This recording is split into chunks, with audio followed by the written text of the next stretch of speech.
हमारे YouTube channel में आपका स्वागत है। अब सबको लगेगी केमिस्ट्री आसान। हेलो स्टूडेंट्स, कैसे हैं आप सब लोग। मैं आज आपको इस वीडियो में पी ब्लॉक में एक और इंपॉर्टेंट टॉपिक ओजोन पढ़ाने वाला हूं। आप सबको ओजोन के बारे में आप आस पड़ोस से सुनते ही रहते हैं हर कहीं से कि भाई ओजोन है, ओजोन लेयर डिप्लीशन हो रहा है। और जैसे ही ये सब माहौल बदल रहा है, क्लोरोफ्लोरोकार्बन सीएफसी की वजह से जो है इतना ज्यादा ओजोन डिप्लीशन हो रहा है, ओजोन परत का क्षय होना जिसे हम बोलते हैं हिंदी में, वो सब हो रहा है। और ये सब इतनी सारी चीजें आपको आसपास से पता लगती है, लेकिन आज हम ये जानेंगे कि वो जो आप सुनते हैं उसका केमिस्ट्री से क्या लेना देना है, रसायन विज्ञान से उसका क्या लेना देना है, रसायन विज्ञान उसके बारे में क्या सोचता है, क्या बता सकता है। ये चीजें आज हमको पढ़नी है और बहुत सारी चीजें में हमें ये चीज क्लियर करनी है कि क्या ओजोन से हमें फायदा होगा, क्या हमें नुकसान होगा। तो शुरू करते हैं बिना किसी देरी के। इससे पहले मैं पी ब्लॉक में काफी सारी वीडियो बना चुका हूं, लिंक उसके डिस्क्रिप्शन में दे रहा हूं अपने। आप उन सब लिंक में से पुरानी वीडियोस के सारे लिंक मिल सकते हैं आपको। प्लीज पूरी वीडियो को ध्यान से देखिएगा, बिल्कुल ध्यान से। ओके स्टूडेंट, शुरू करते हैं। ओजोन ऑक्सीजन का एक अपर रूप है, यह चीज हमें पता है कि ओजोन जो है ऑक्सीजन का एक अपर रूप है। तो अपर रूप आपको पता ही है, जैसे जो है कार्बन के अपर रूप होते हैं, ऐसे ही ऑक्सीजन के भी अपर रूप है। कार्बन के C12 ऐसे जो है अपर रूप होते हैं, ऐसे ही ऑक्सीजन का भी ओजोन एक अपर रूप है। आगे चलते हैं। यह इतनी क्रियाशील है कि समुद्र तल की ऊंचाई पर यह लंबे समय तक वातावरण में नहीं रहती। कि अगर इसकी क्रियाशीलता की बात करो तो ये इतनी ज्यादा क्रियाशील है कि ज्यादा समय तक नहीं रहती, किसी ना किसी से अभिक्रिया को ये कर लेती है। लगभग 20 किलोमीटर ऊंचाई पर यह सूर्य के प्रकाश की उपस्थिति में वायुमंडल ऑक्सीजन से बनती है। तो 20 किलोमीटर ऊंचाई पर यह सूर्य के प्रकाश की उपस्थिति में, सूर्य का प्रकाश जब पड़ता है ऑक्सीजन के ऊपर, तो इस तरीके से आपको क्या मिल जाती है, O3, जिसे हम क्या बोलते हैं, ओजोन बोलते हैं। आगे चलते हैं। यह ओजोन पर भूपृष्ठ को पराबैंगनी विकिरणों की अधिक मात्रा से बचाती है। तो ओजोन की अगर मैं बात करूं तो आपको पता लग जाएगा कि इस तरह की जो हमारे वातावरण में ओजोन है, वो ओजोन की जो एक परत है, वो सूरज के तरफ से आने वाली पराबैंगनी किरणों से हमें बचाती है। पराबैंगनी किरणों से हमें जो है हमारी शरीर की जो ये खाल है ये जल जाएगी, हमें भी ऐसा लगेगा कि हमारे सारा मुंह जल गया है, तो इन चीजों से हमें बचाती है। अब हम इसकी पढ़ेंगे विरचन विधि। तो विरचन विधि की अगर बात करूं तो ऑक्सीजन मंद शुष्क धारा नीरव वैद्युत विसर्जन से गुजारे जाने पर ओजोन में परिवर्तित हो जाती है। तो विरचन विधि की अगर बात करें तो ये एक लैब के अंदर बनाने वाली विधि है। तो उसके बारे में बता रहा है कि ऑक्सीजन की एक मंद शुष्क धारा, ऑक्सीजन की एक धारा को जो है विद्युत विसर्जन से गुजारे जाने पर जो है आपको क्या मिल जाती है, ओजोन मिल जाती है। तो यहाँ पे 3O3 दिखा रखा है इन्होंने, उससे क्या बना रखा है इन्होंने, 3O2 ऑक्सीजन की बात कर रखा है, और बना क्या रहा है, O3। इसमें वैद्युत विसर्जन के बारे में इसने पास कर दिया है। ठीक है, आगे चलते हैं। चूंकि ऑक्सीजन से ओजोन का विचरण एक ऊष्मा शोषी प्रक्रम है, अतः इसके विचरण में वैद्युत विसर्जन का उपयोग आवश्यक है ताकि इसका विघटन ना हो जाए। अभी आपने थोड़ी देर पहले तो पढ़ा था कि इसे जो है विद्युत विसर्जन ऊष्मा शोषी प्रक्रम कि इसे ऊष्मा देनी ही पड़ेगी, बिना ऊष्मा दिए हुए ये प्रोसेस पूरा होना या विचलन होना पॉसिबल नहीं है। आगे चलते हैं। आगे चलते हैं। यदि ओजोन की 10% से अधिक सांद्रता की आवश्यकता हो तो ओजोन मित्रों की बैटरी का उपयोग किया जाता है तथा शुद्ध ओजोन को एक द्रव ऑक्सीजन से घिरे पात्र में संग्रहित किया जाता है।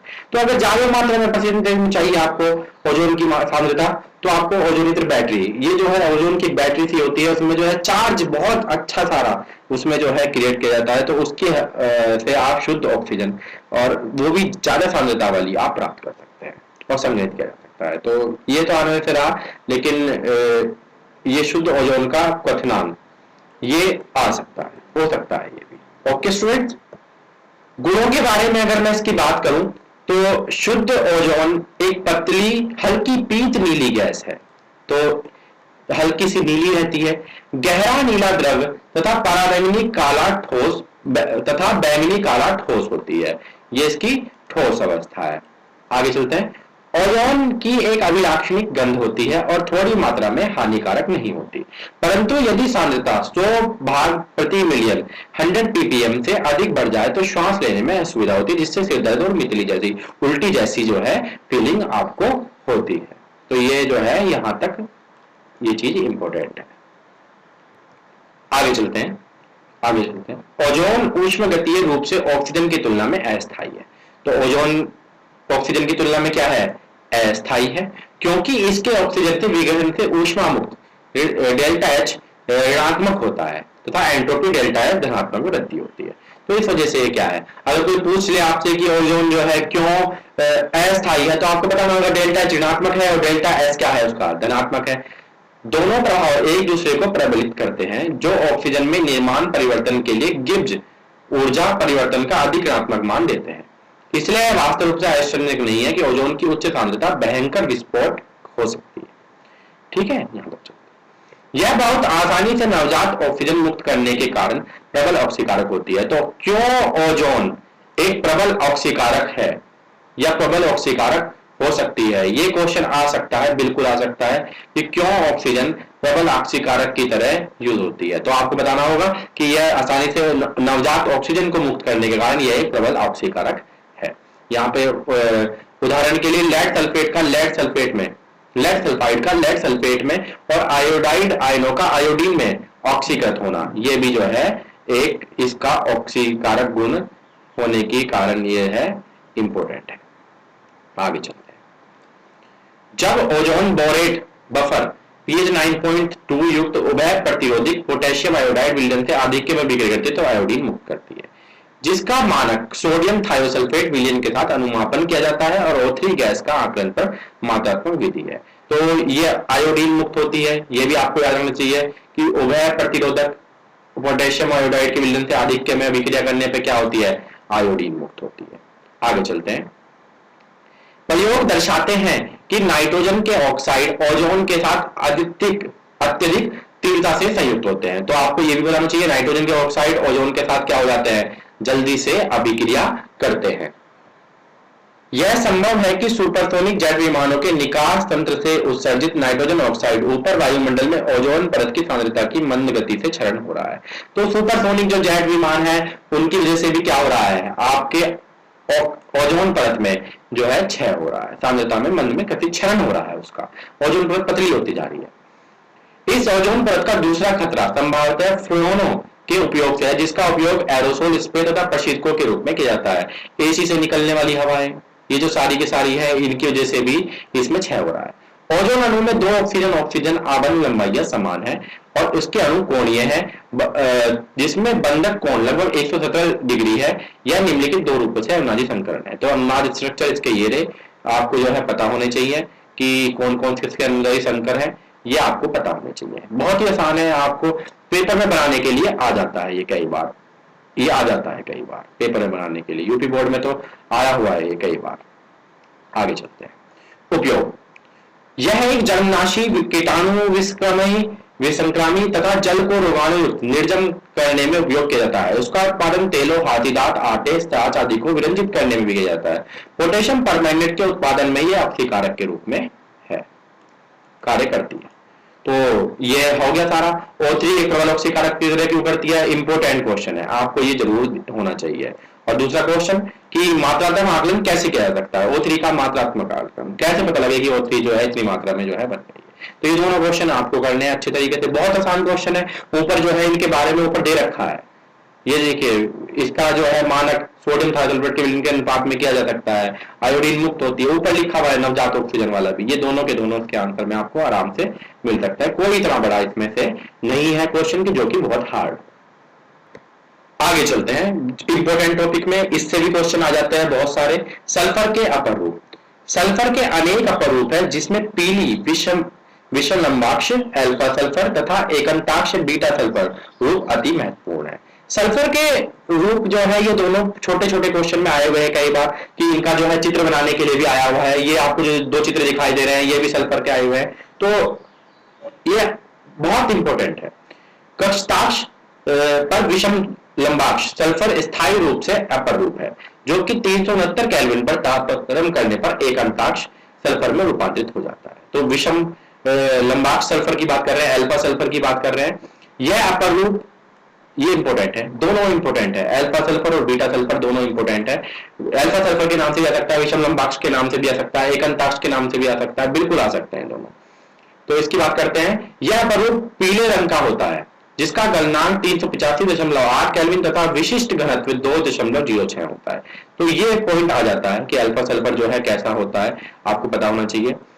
विषम लंबाक्ष सल्फर के क्रिस्टल गंधक शलाका के CS2 में विलयन को वाष्पीकृत करके बनाया जाता है। यह जल में अविलेय है, यह चीज इंपॉर्टेंट है, परंतु कुछ मात्रा में बेंजीन तथा एल्कोहल ईथर में विलय है तथा CS2 में पूर्णतः विलय है। आपको ये तीनों पॉइंट आपको याद होने चाहिए अच्छे तरीके से। इसका चित्र ये दिखाई दे रहा है आपको, एस के जो है 1 2 3 4 5 6, इसे क्राउन शेप बोलते हैं, ताज बोलते हैं इसे, और इसे जो है कुर्सी शेप बोलते हैं।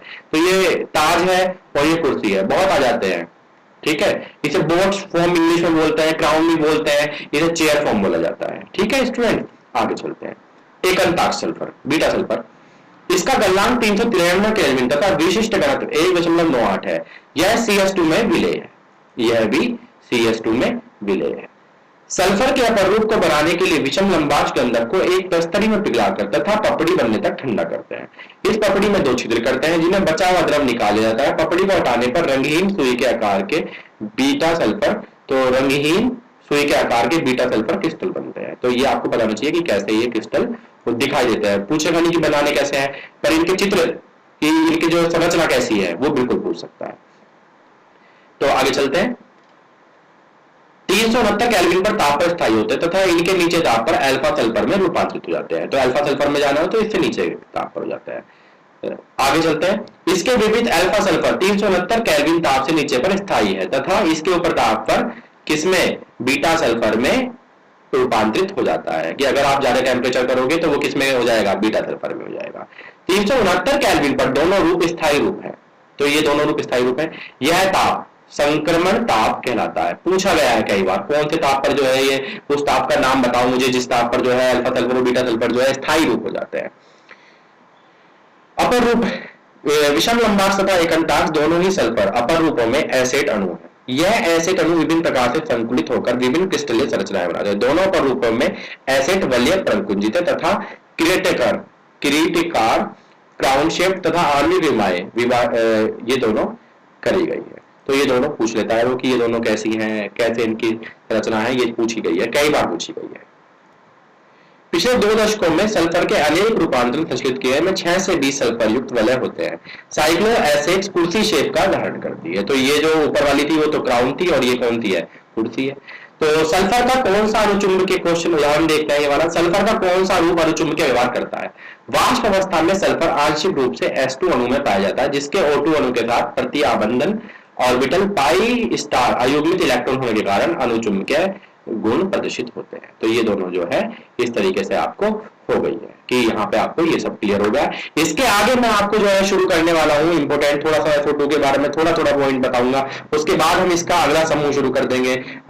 सारा इससे इंपोर्टेंट क्वेश्चन हमने अभी तक कर लिया है। छोटी छोटी चीजें बहुत सारी मैंने आपको कराई है, ये सब आप बिल्कुल ध्यान रखें अच्छे से और इन्हें अच्छे से करते रहे।